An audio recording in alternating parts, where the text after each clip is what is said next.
Brian Woganson. I'm the English Department Chair here at Archer. Thank you.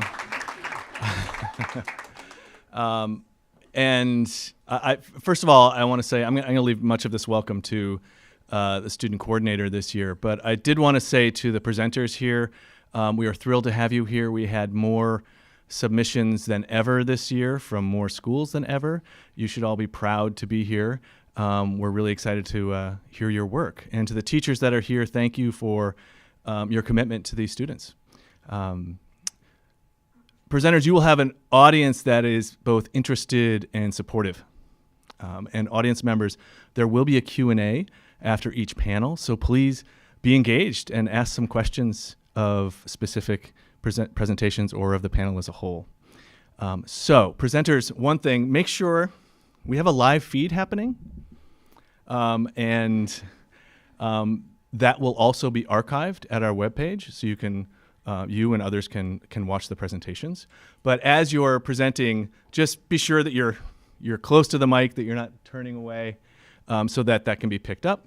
Also, presenters, there is a clicker here to move back and forth, or forward, really, with your slides. So, without further ado, I would like to introduce the head of Archer, Elizabeth English. Before I welcome everyone, I just want to give a huge round of applause to Mr. Woganson, who oversees this conference. This is our 13th annual Lit Ann Conference, so half the age of Archer, and obviously a really important part of the fabric of this school. I just want to say briefly, we are living in a really anti-intellectual time. I think we can all agree with that. And today is a day where the adults who are here, your teachers who've spent a lot of time coaching you, helping you, supporting you, your parents, we're going to feel a lot of hope for the future. It is in art and literature and music and film and TV that we tell the stories and explore the ideas that keep us human. Yeah, so they evoke empathy. They ask us to question, they force us to question, they force us to confront, and that's what we're doing here today. And this is your job, students, right, in this world, at this moment, and forevermore. So we're grateful for all the hard intellectual work that you've done. All of the students who are visiting us today, all of the teachers, Archer folk, let's give them a warm welcome.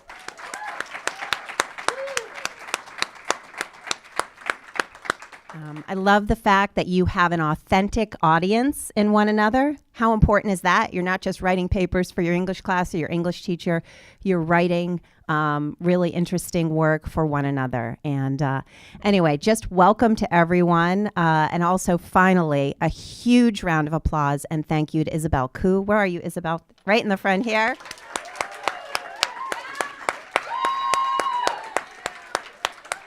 Student organizer and intellectual leader. Isabel, without further ado, come on up. Have a great day.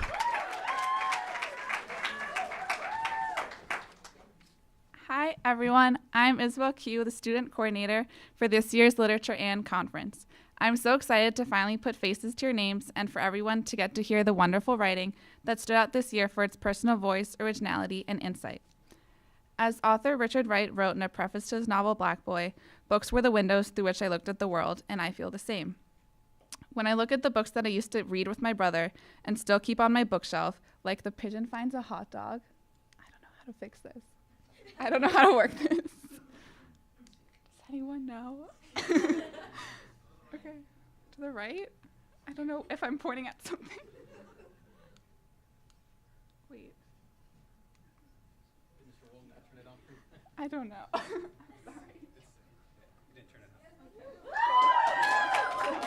Okay, like The Pigeon Finds a Hot Dog. The Scrambled States of America. And Too Many Charlie and Lolas to Count. I'm reminded of how they made me laugh and sparked my love for stories and storytelling. These books, and so many others like them, taught me what it means to be independent, patient, curious about the world around me, and able to see the humor in small, everyday moments. Books can put words and make poetry of feelings you have never quite known how to articulate. They can make you laugh and cry and send chills down your spine, or quite frankly, they're what you need to do for class. But regardless of why we may read, we all do it to feel part of something greater than ourselves and to see how others live and experience the world, whatever their version of it may be. When we put our emotions, hopes, hates, loves, dreams, aspirations, values, and experiences into words and writing, our world becomes a richer and more exciting place to be. All of the work by today's presenters describe their worlds and points of view in ways that make me thrilled for the future and to be here with you all. Reading the poetry by Barker Thompson that was a love letter to the people, places, and experiences he's grown up with in Los Angeles brought tears to my eyes because it reminded me of my own way of mapping my place in the city that all of us call home. Jack Antholis' paper on Shakespeare's Hamlet was refreshing to read for his deconstruction of the meanings of theater, artifice, and the audience, all combined to reflect greater human truths. And Lola Wolf's discussion of child psychology, gender, corruption, and power led me to question what children's independence really means when it threatens the set order of adults being the ones with authority. These, as all such well-crafted stories do, tell us something about who we are, wish to be, and make us feel connected to a bigger story beyond ourselves. After writing anything, there's always a rewriting and reworking moment. And who's kidding? It's usually more than a moment, but it's always fun time to return to writing from previous points in our lives that no longer applies to how we write now, whether that's a paper from a previous year, a short story from 9th grade, a poem from middle school, or even an author's bio from elementary school, as I recently came across. So this is fully like a photo that I wrote. Okay. Isabel Q is 10 and a half years old. She was born in Los Angeles, California. She enjoys reading, writing, drawing, and shopping. Her favorite colors are gray, white, and black. As described by friends, she is kind, friendly, and fun to be with. In the future, she hopes to be a fashion designer. She got the idea for her book, titled The Mystery, from the series The Clique by Lissy Harrison. She wrote this book for adults and teenagers. She wrote it for teenagers for the fashion aspect of it. And she wrote it for adults for the I don't want to see you again after high school aspect of it. And so considering I'd never even been to middle school at this point, I have no clue how I got that last bit. And though I wouldn't necessarily choose the lovely papyrus font again, gotta admit I'm a sucker for Garamond these days. Yeah, and most of the information I provide about myself is no longer true. Writing and storytelling remind us how we saw the world around us in a given moment. As Leon Kuo will tell you later, our world is changing fast, but the stories we tell today preserve our present and future and allow us to feel heard and empowered. Whether they're written for deadlines or for ourselves, everyone here today is a true storyteller.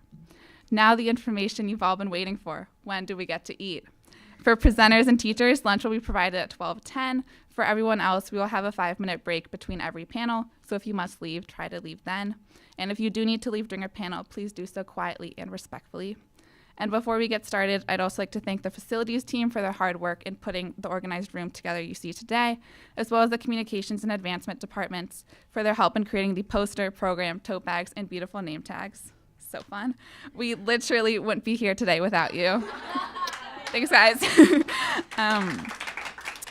And I'd also like to thank the other members of the conference leadership team, my partners in crime, Natalie Grant, Zoe Applebaum-Schwartz, and Alex Wazarski. Please stand.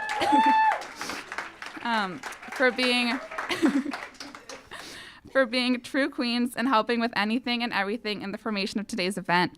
Whether it's reading nearly 100 essays over one weekend, figuring out panel titles and groupings, making notes on numerous Google Docs about your various pieces of writing, or quite simply making my days that much brighter with their smiles and laughs, y'all are great and I couldn't have done this without you. And lastly, I would like to acknowledge the man himself, Mr. Woganson, for his guidance and support throughout this entire process. I will greatly miss all of your emails with subject line "Oi" and all of our small library side room meetings. Now that you've gotten the full spiel, we can begin today's amazing conference with our first panel about dystopias, moderated by the incomparable Natalie Grant. As everyone always says, the library is the coolest spot to be, especially on a Thursday. Or, no one actually says that, but we can make it a thing for today. So with that being said, happy Lit Ant.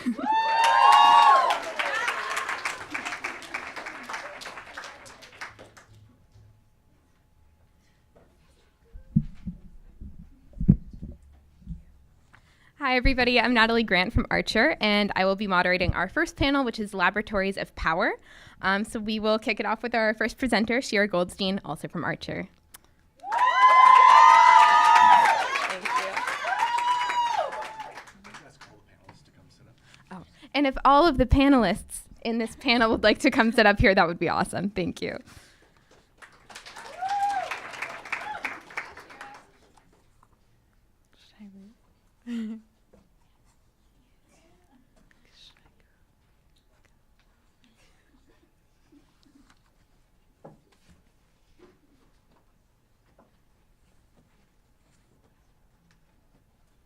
Is that everyone? Okay.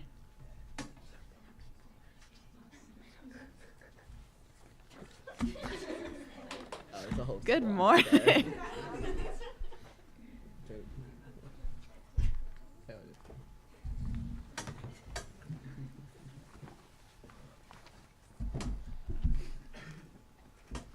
Okay, awesome.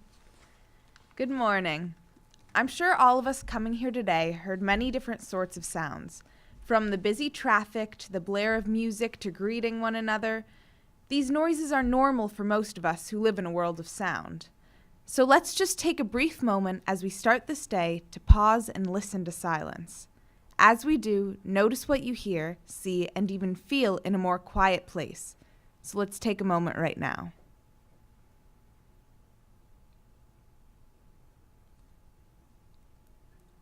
If there was more time, we would take a bit longer and explore whether that silence was awkward or a temporary relief, whether your heart beat faster or slower, what sounds or sights you might have become aware of that you hadn't noticed before.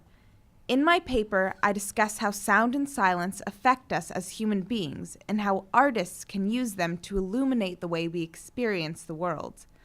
Psychological figures like Freud and Otto Rank suggest that our first trauma is associated with sound and silence. It comes at birth when we detach from our mothers.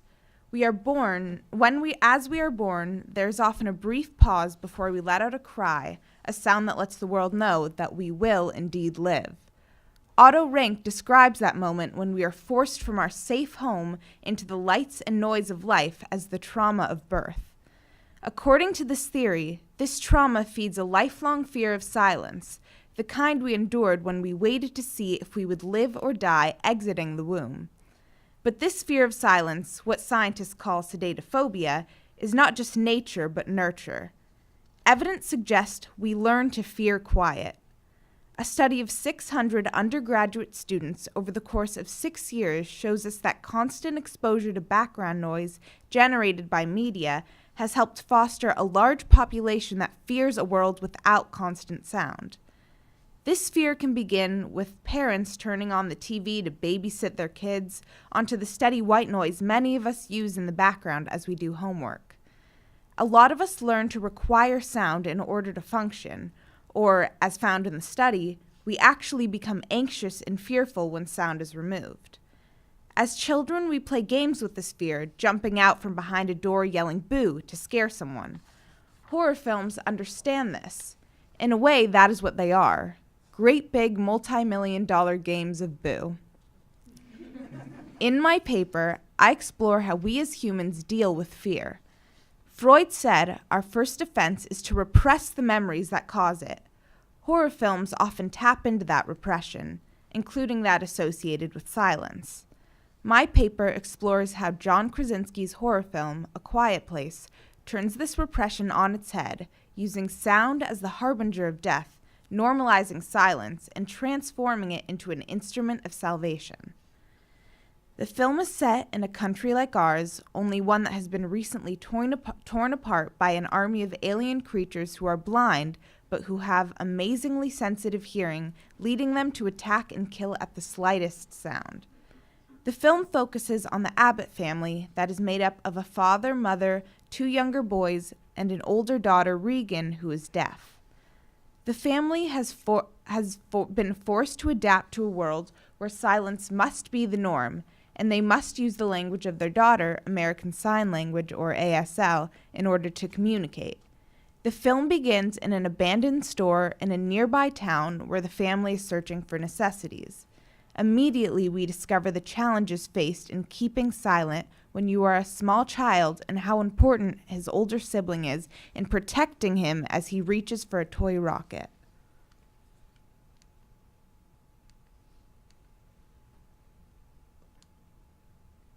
Oh no. How do I start it? Thank you.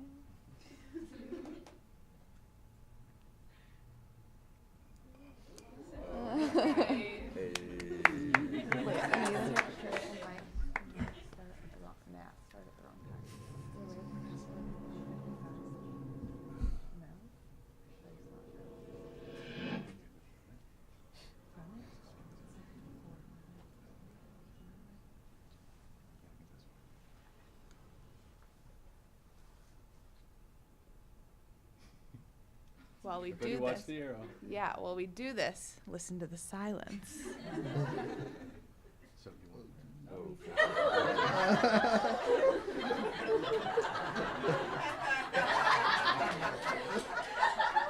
Magic the Gathering.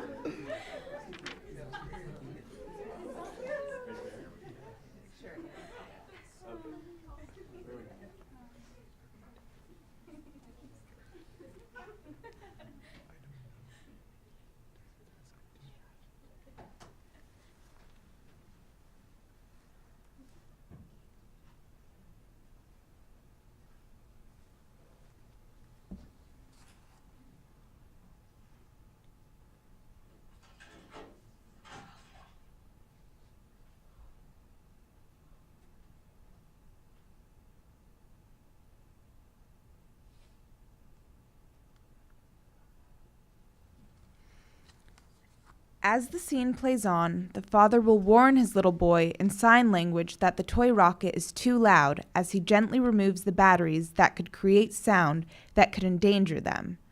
As the family leaves the store for their farm where they live, the sister feels sorry for her brother and hands him back the rocket, not seeing the boy secretly grabs the batteries too. During their walk away from the deserted town and into a forest, we see beautiful visuals of nature and hear the natural soundtrack of wind in the trees and the rush of the river nearby, creating both a calm and at the same time a heightened sense of hearing. Before playing this clip that sets up much of the movie, I want you all to pay attention to what happens when the camera picks up the daughter's perspective, then jumps back to everyone else's.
Okay. This is a big moment with the first glimpse of the monster, and we truly understand now how much silence means to survival in the world. We also see that the director has chosen to remove all sound when seeing things through Regan's eyes because, being deaf, that is how she experiences life around her. As for the ambient sounds and intimate soundtrack that is heard, Ethan Van der Rijn, the sound director, says, "When you start taking away sound, the sounds you do play become way more powerful," adding, "There's hardly a quiet place in the world anymore." This quote really struck me and is the reason A Quiet Place has had such a huge impact on me. I realize that in our world so filled with technology and mechanical sounds, it is so rare for us to even know what our Earth sounds like all around us. Apart from all the other horror in the film, it seems to me there's horror in not knowing the basic sounds and heartbeats of the places we live in every day. My paper focuses on the importance of Regan as the key to the family's survival. She is the opposite of the monsters, who cannot see but who hear the tiniest of sounds. Regan cannot hear, not even with the cochlear device her father is struggling to make for her, but she sees everything. Her heightened awareness of the world saves her family numerous times. Society often views those with disabilities, such as people who are deaf, as the outcast and treat them as the other. This movie flips the world around and reveals the power in those who are different. A Quiet Place allows us inside Regan's silent world and in a real sense normalizes it. We not only hear more, we see more. Moving forward, I challenge you to listen to and look at the world in a new way, to add a bit more silence and see how it impacts your view. This is what a work of art like A Quiet Place inspired in me. I leave you with this question. What role can art and literature play in tuning our eyes and ears more fully to the world around us? And more importantly, how can they help us to see and hear each other more clearly? Thank you.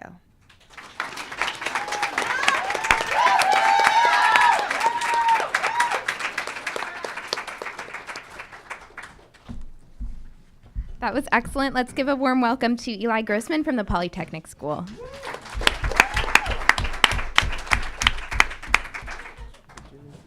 Just go back.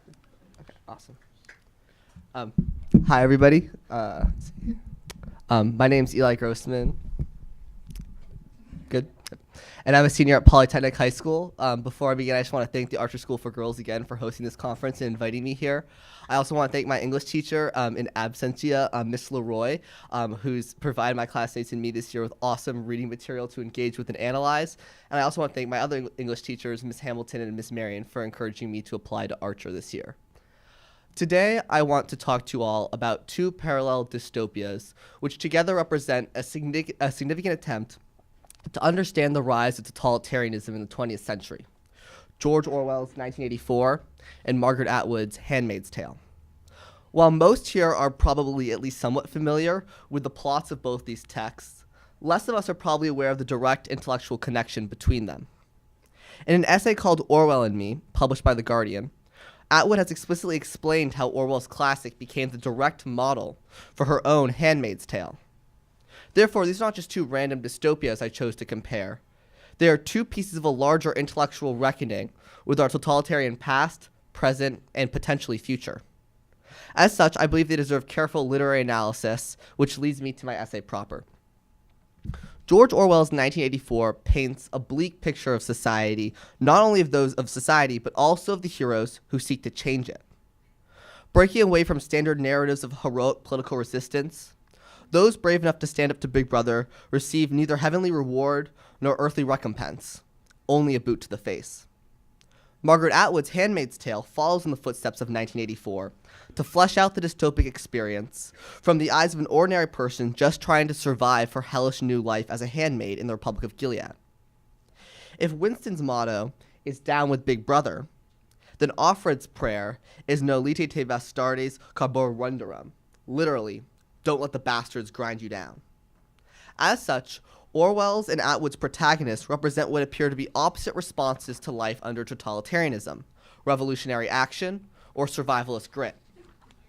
Yet as one traces the character arcs of both novels' protagonists, Winston's heroism and Offred's survivalism come to the same conclusion, perhaps best articulated by Orwell's famous villain, O'Brien.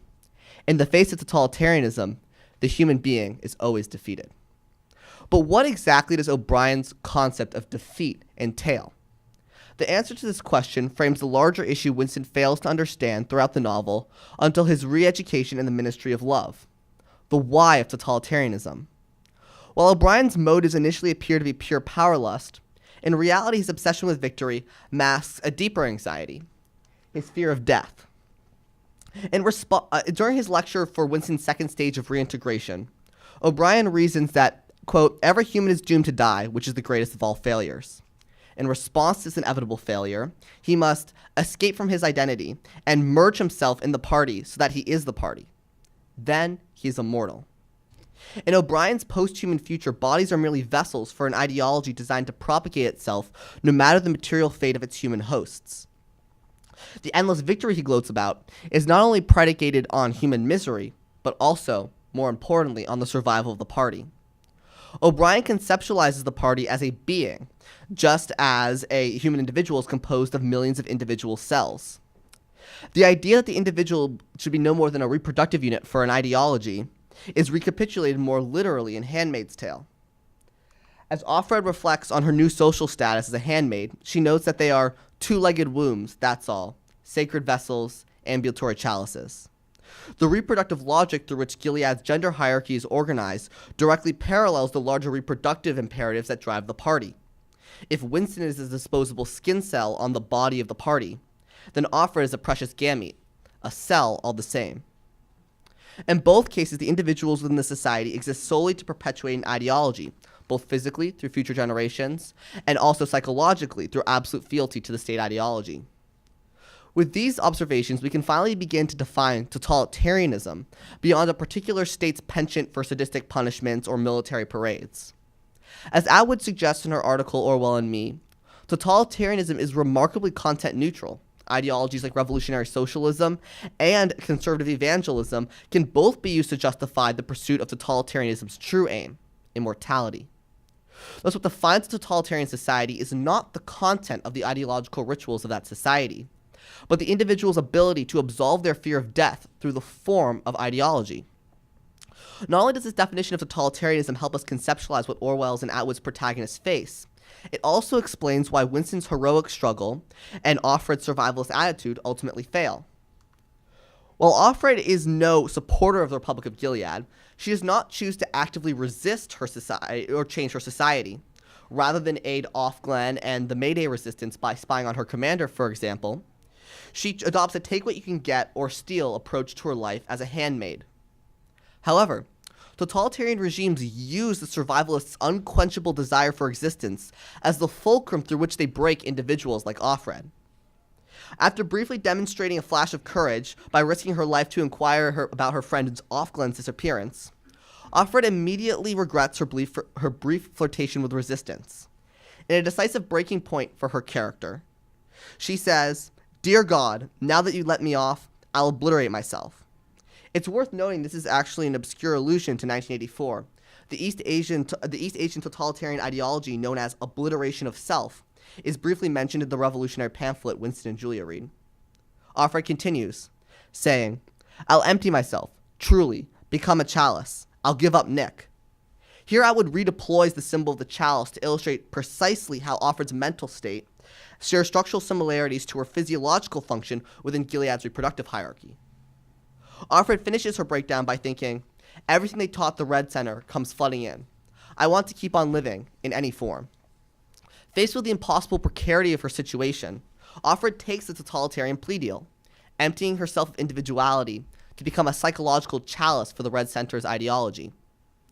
In that sense, totalitarianism might be considered the logical conclusion of the survivalist quest for existence at all costs or in any form. Unlike Offred, Winston appears to be perfectly willing to end his own life. In fact, he believes from the moment of declaring war on the party, it was better to think of yourself as a corpse. It would seem then that Winston's willingness to sacrifice himself defines him in opposition to Offred's self-described apolitical cowardice and defines him as a prototypical revolutionary. Yet, 1984 horrifies the reader precisely because it shows how Winston's form of heroism shares far more in common with his totalitarian enemies than any revolutionary themselves would care to admit. While Winston has resigned his corporeal self to its inevitable demise, he still holds faith that, even though you were the dead, the proles were the future. But you could share in that future if you kept it alive in the mind as they kept alive the body, and passed on the secret doctrine that 2 + 2 make 4. For Winston to become revolutionary, he first had to accept the central tenet of totalitarianism. The individual may find immortality through the perpetuation of an idea. If O'Brien escapes his rotting body through the timeless form of the party, Winston finds salvation through the doctrine of rationalism. Precisely because of their shared totalitarian root, Winston's initiation into the Brotherhood mirrors what he must later do to reintegrate during his imprisonment at the Ministry of Love. In the guise of a revolutionary ringleader, O'Brien swears Winston and Julia into the Brotherhood through a series of questions. You are prepared to give your lives, to throw acid in a child's face, to lose your identity. Winston embraces everything he hates about the party in order to depose it.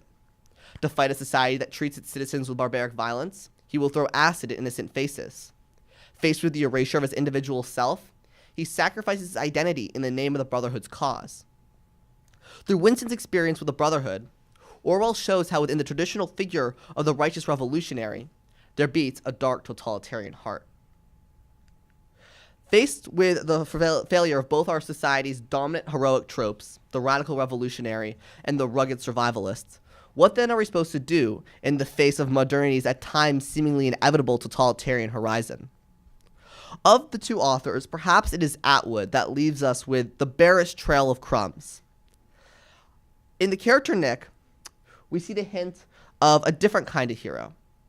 A man willing to risk his own security to save a person who is neither a useful agent nor a particularly faithful lover. While Nick's motivations ultimately remain shrouded in mystery, as the afterword itself points out, Atwood leaves the reader with the possibility that Nick saved Offred for no other reason besides the fact that Offred, another human, needed help. And perhaps it will be this form of heroism, sacrifice for the sake of another's well-being instead of an immortal idea, that allows humanity, like Offred, to step out of the totalitarian darkness into the light. Thank you.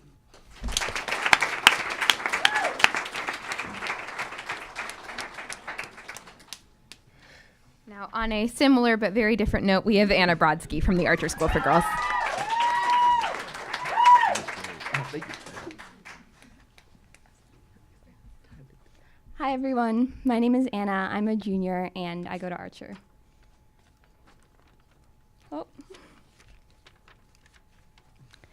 I wrote this essay for my AP Lang class. It's called Pitiful Prisons, Foucault's Panopticon in The Handmaid's Tale in 1984. So to start this off, I have a question for all of you, and I want you to raise your hand if you agree. Have any of you ever wished you could control another person's thoughts and behavior? All right. And if I told you that I had a way to control others, would you be intrigued? So if anyone isn't raising their hand right now, you are either a saint or kidding yourself. It's our nature to want to control other people. And one of the models proposed for controlling a population was first devised by Jeremy Bentham and then expanded upon by Michel Foucault. It's called the panopticon, and it refers to a physical structure in which a ring of cells surround a central observation tower. Each cell holds one, it can either be like a prisoner or a school child, but for the sake of this presentation, I'm going to use prisoner because that's the most common model. So each cell holds a prisoner. The prisoner is separated from all other prisoners by walls on either side. They never know whether or not they're being observed because they can't see into the tower. And Foucault says that this will effectively control a population because of a combination of axial visibility and lateral invisibility. What this means is that because the prisoner never knows whether or not he is being watched, he always assumes himself to be watched. And the lack of communication with other prisoners should effectively prevent all hopes of rebellion.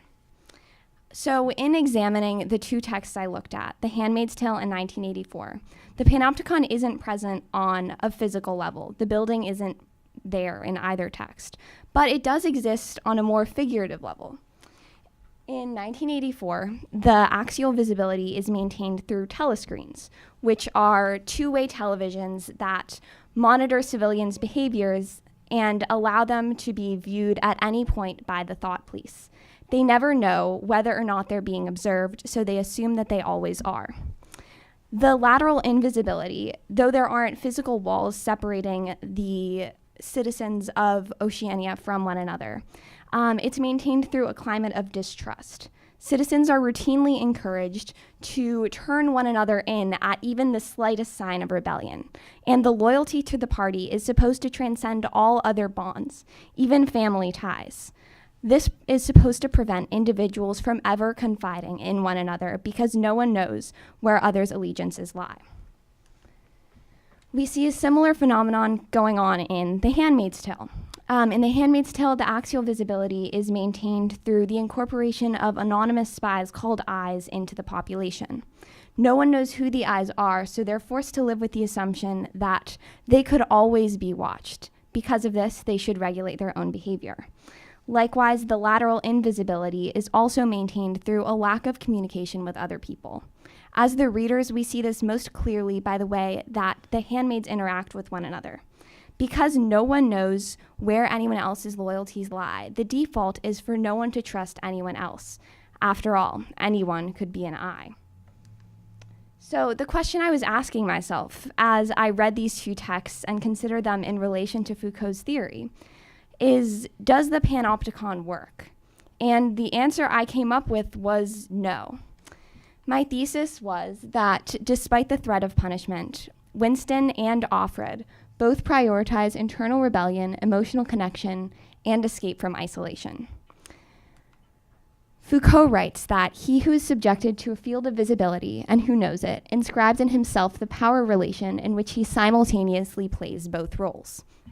In other words, the fact that the prisoner believes himself to be constantly observed will lead to him effectively monitoring his own behavior.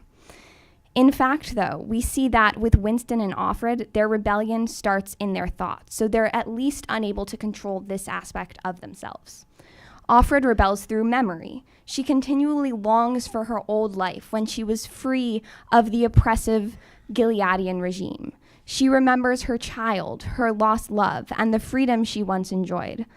Winston's rebellion is even more instinctual. He describes feeling a mute protest in his bones against the propaganda that's constantly being fed to him by Oceania, propaganda that says that citizens are better off in the current society than they were in capitalist England. Now, Foucault doesn't have a cause to be immediately concerned by this because the panopticon never claims that it can control thought, just behavior. But as we can see as the texts develop, eventually this rebellious thought can't be suppressed anymore, and it manifests itself in rebellious action. Foucault writes that because of the axial visibility and lateral invisibility, there is no danger of a plot, an attempt at collective escape, the planning of new crimes for the future, bad reciprocal influences. However, we can see that in both of the texts, trust forms despite the metaphorical lateral invisibility between the characters. The Winston-O'Brien relationship provides an interesting look at this. Winston trusts O'Brien enough to reveal himself as a rebel, despite the fact that his only evidence consists of a single glance. And Winston himself seems to recognize to some degree that he's making a foolish choice. But his desire to find someone who thinks like he does is strong enough to transcend his rational awareness of the possible dangers associated with confiding in O'Brien. And we see that this ends up being a really bad decision for him. O'Brien betrays him to the thought police. Now, the bad outcome for him only further underscores the extent to which his rational judgment is being clouded by a desire for a kindred spirit and for human connection. We can see a similar thing going on with Offred's relationship with Nick. Offred has sexual relations with Nick for months, which is one of the most dangerous things she could do in a society that claims to emphasize her purity. However, at the end of it all, when she faces capture, she writes or narrates that there was always a possibility that Nick was an eye and that Nick was the one who turned her in. So as readers, we're forced to wonder why she would put herself in danger in this way with a man she doesn't even fully trust. In examining the text, the answer I came up with was that her isolation drives her to rebel. She writes that being with Nick is a cave where the two huddle together while the storm goes on outside. The storm is a metaphor for the slew of oppression that Offred faces in this regime. And so we can see through these two examples that the abstract threat of detection and punishment will not necessarily deter trust.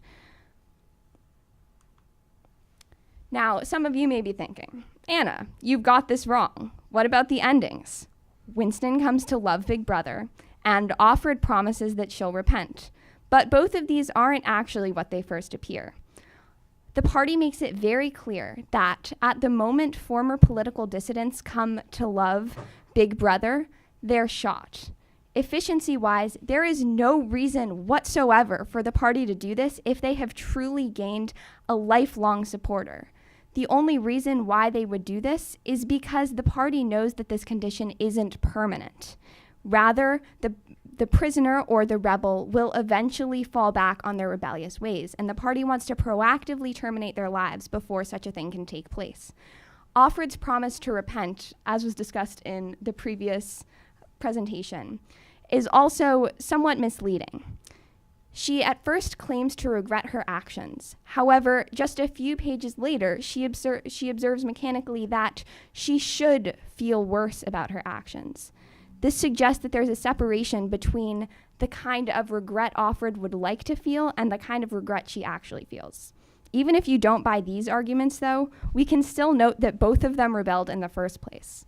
Foucault claims that any sort of dissidence will be completely terminated by the panopticon, and we can see through the fact that both of them found the means to both internally rebel and trust others, demonstrates that his model wasn't effective in this case.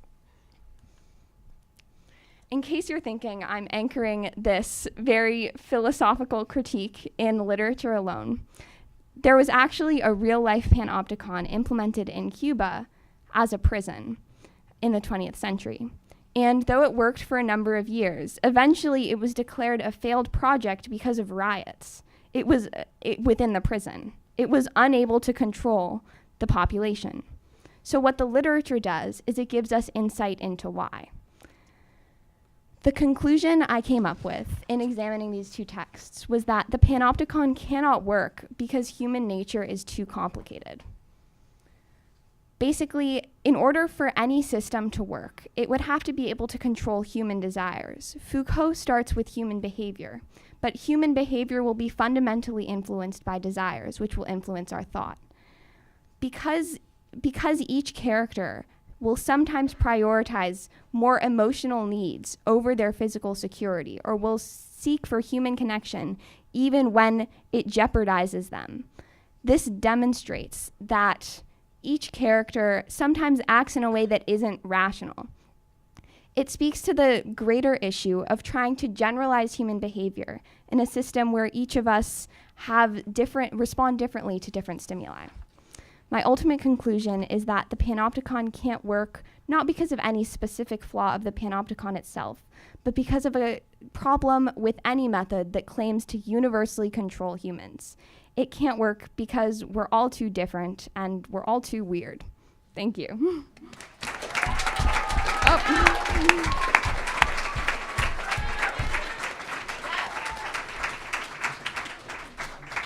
Thank you, Anna. That was awesome. Lastly, we have from the Crossroads School, Ben Bragan, Elijah Solo Ohaji, and Riley Olds. Thank you.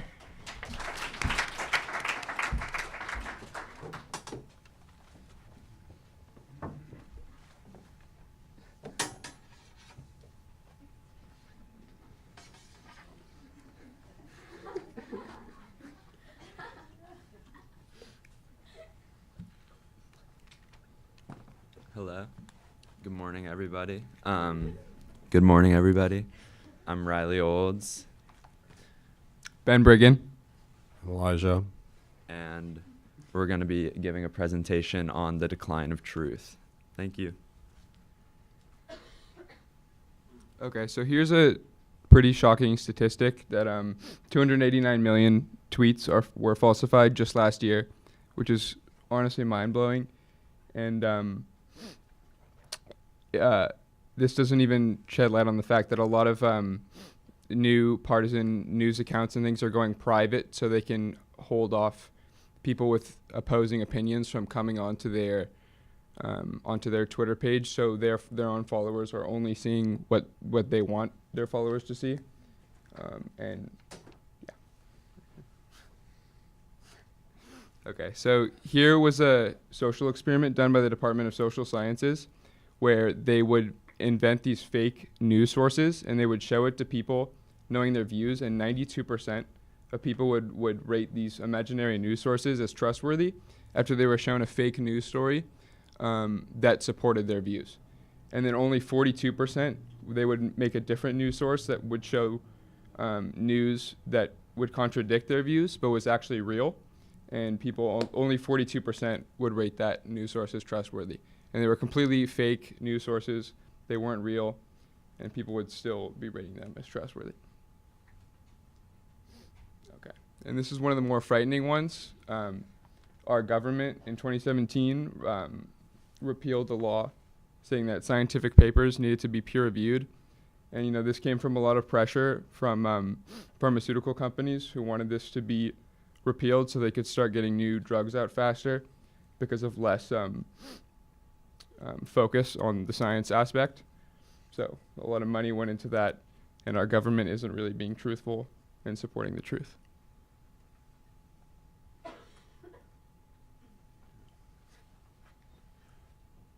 So I guess this one's pretty obvious, but Twitter polls are inaccurate. Mostly any online poll is inaccurate because Twitter accounts that a demographic would follow would not have an inclusive subject to pull from. So virtue signaling. Virtue signaling just negates any real truth in volunteer surveys where people want to seem like good Samaritans and won't talk about their real intentions because of the fear that they will be judged. Again, Twitter polls are unreliable. Brexit, somewhat topical. As you can see, most people are against Brexit online, but we see that isn't so true in our real life. So volunteer bias. The Chapman University reviewed a selection of online polls with over 50,000 votes. What the researchers found was that 89% of the votes were made by people who had been following the poll's creator prior to its creation. So this is just another point of evidence that any broadcasting of information online is inaccurate. Okay, so we just threw a bunch of statistics at you, a bunch of crazy facts that probably make you not so sure about like different news sources that you're getting. Like, raise your hand if one of the facts we've put up on the board like sort of shocked you or made you uncomfortable listening and reading news. All right, so everything we told you is actually not true, and those are all fake statistics. And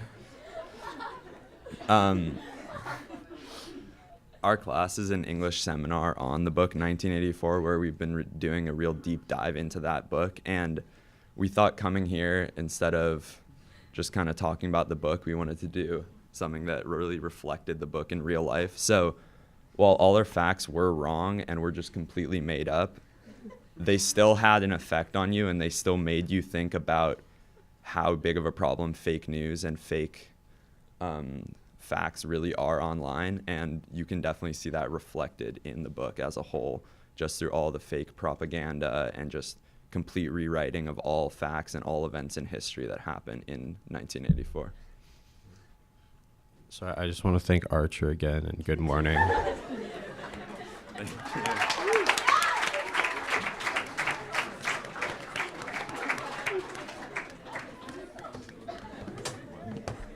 Okay. Thank you. Can we all give one big, huge round of applause to all of our panelists for this panel?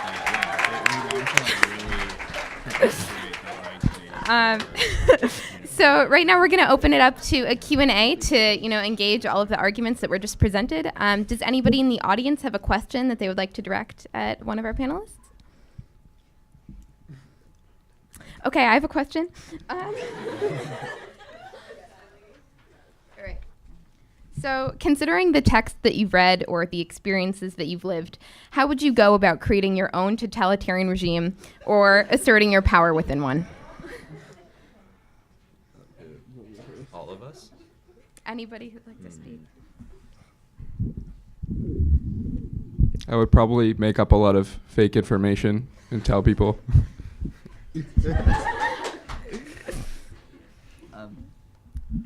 I think that the panopticon is a really interesting model for how to control people. I definitely will take your advice. I think also that if I remember right in Foucault's work, he also talks about how the panopticon, not literally as an architectural structure, structures our society, but also in the ways that things like the school, the hospital, the military barracks are all structured in a way that we're constantly looking at each other all the time. And I think that an effective use, I think maybe a sort of nationalization of state media and Twitter and stuff like that, and allowing Twitter is kind of almost like a panopticon, feels like sometimes, where everyone's watching each other and policing and regulating behavior. The virtual signaling sounds a lot like the sort of things ratting on your neighbors in something like 1984 or in Handmaid's Tale. So I think that the one thing that would not be good as a totalitarian government is that I don't control Twitter, but if I control Twitter, I have a lot of power. Can I say something really quickly? In my ideal fascist regime, I would make everyone wear a uniform.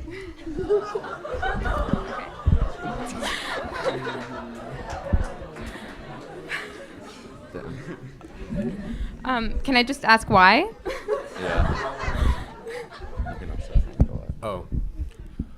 Because individualism leads to rebellion. Okay. Yeah. All right. The thing that I would attack first would definitely be freedom of speech and freedom of the press. And I would source all information to come from myself and try to block. Yeah, I would basically make everything up, and I would be the source of information and the source of all kind of media, because outside influences would not be helpful. Something that I think you guys explored in your presentation that's really interesting to me is how the manipulation of information can impact how people view or perceive themselves within a society. And so I think if I were to create a totalitarian regime, I would definitely emphasize indoctrination from birth, because I think that when people have something else to compare their experience to, it's much harder to convince them that the society that they're living in is an ideal one.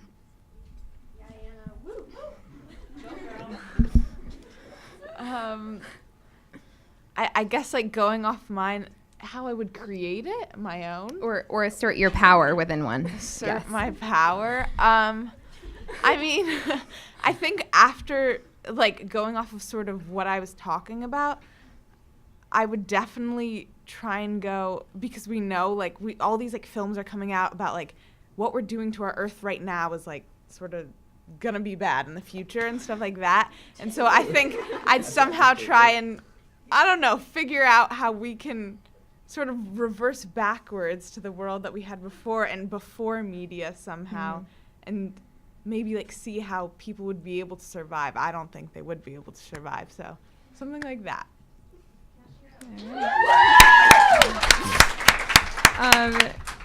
Any audience members now? Yes. I will come on over to you. Yeah. Yeah.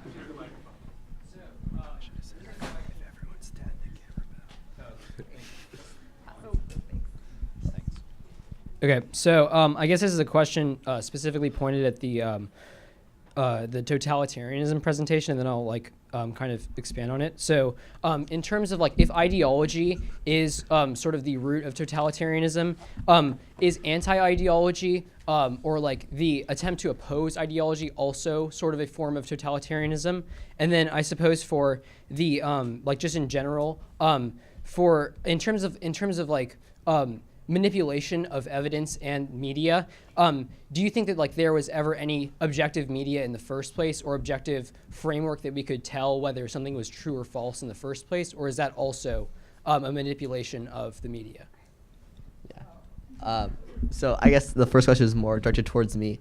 I think it's very interesting that you bring up the idea that the idea of being an anti-ideologue can be actually a form of ideology. And we see that exactly with Winston, right? The idea that he champions this doctrine of objective truth, which is like it feels like an oxymoron, right? That there could be a doctrine of objectivism. But there's, of course, historically the development of science, but also definitely the 1984 literally shows how like the idea that 2 + 2 makes 4, that mantra in and of itself can be a form of ideology, right? Just because one ideology necessarily describes the world empirically better than another one doesn't necessarily mean that it can be co-opted for totalitarian aims, in the same way that no one would claim that Orwell's society and like, you know, Oceania is actually a revolutionary socialist society in the way that revolutionary socialists intended it to be, right? But it still takes that form of the ideology, and that was kind of what I was talking about, how it's the form of the ideology and the individual's relationship to it that's problematic. It's not necessarily the content of the ideology. Does that answer your question? Yeah. All right. Oh, then I figured that was for them. About like. So your question was if news and if media has ever been actual factualized, or if it's all just made up. Okay, so I think it's kind of similar to like a history book. So you're reading a history book and it has information in it, but what the author chooses to tell you and what the author chooses to put in that book can change your viewpoint on the topic so drastically. So it's like if you look at a left-wing media source, I think that they can tell me factual information and it's not fake news, but I can get like a report on the exact same thing from a different news source, and even though both can be correct and okay, they can completely be different at the same time. So I think that yes, we can have actual news and we can have actual media, but I think that if you only get your information from a single source, or if you only look to one side of the picture, you're not getting a whole view, and like you won't be completely informed on your topic. Sorry, can I continue?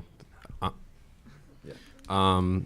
And even on a smaller scale, comparing the realities of two different people, I believe that the schizophrenic's reality and my reality, or our reality, the two are equally valid, and we cannot argue that someone else's reality is false. So I think that negates any like singular truth or universal truth. Kind of something, which I think is kind of interesting, because that's exactly O'Brien, who essentially is the villain in 1984's point, right? That truth is completely subjective, that it's manufactured through human experience, and that the party can control what truth is through techniques of mental manipulation and torture. So I'm wondering how you thought in that sense. Because I'm kind of curious what you all think about this, in the sense that we traditionally talk about how like the media now is so bad, and we could have gone back to the good old days where we had like, you know, the media was controlled by like four or five channels on TV, right? That everyone read the same newspapers, that media was more centralized, and how that was somehow more true. But what you just said seemed like the opposite, that in fact that the multiplicity of news sources and the proliferation of information has actually helped us eliminate our biases. So so like, would you support a more centralized and like streamlined media diet for us, or do you think that we should actively engage in all these different like bubbles that are created in Twitter? I honestly do think that things are getting more true just because of the diversity of sources we're having. I think when you only have a few news sources, you don't really know if it's true or not, because you just know what they tell you. When you have diversity, you get challenged. These news sources get challenged. And it's harder for them to lie and make things up, because they know there's going to be other people who are going to come at them and say, why is this? Why is that? Where did you get this information?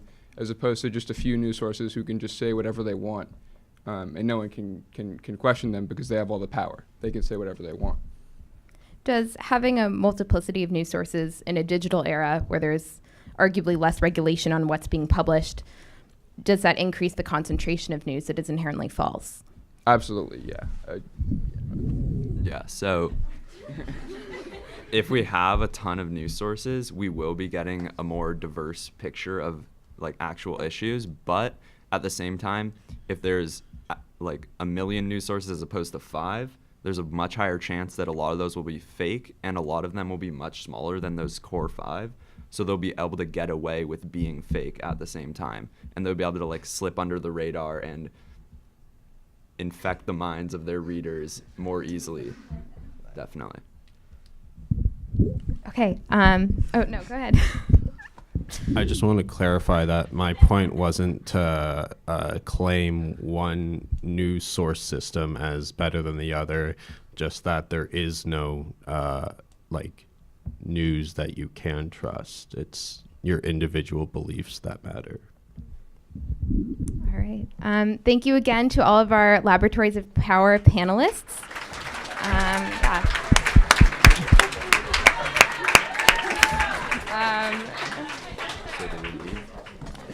All right. We will have a 5-minute break and then resume with our eluding expectations panel.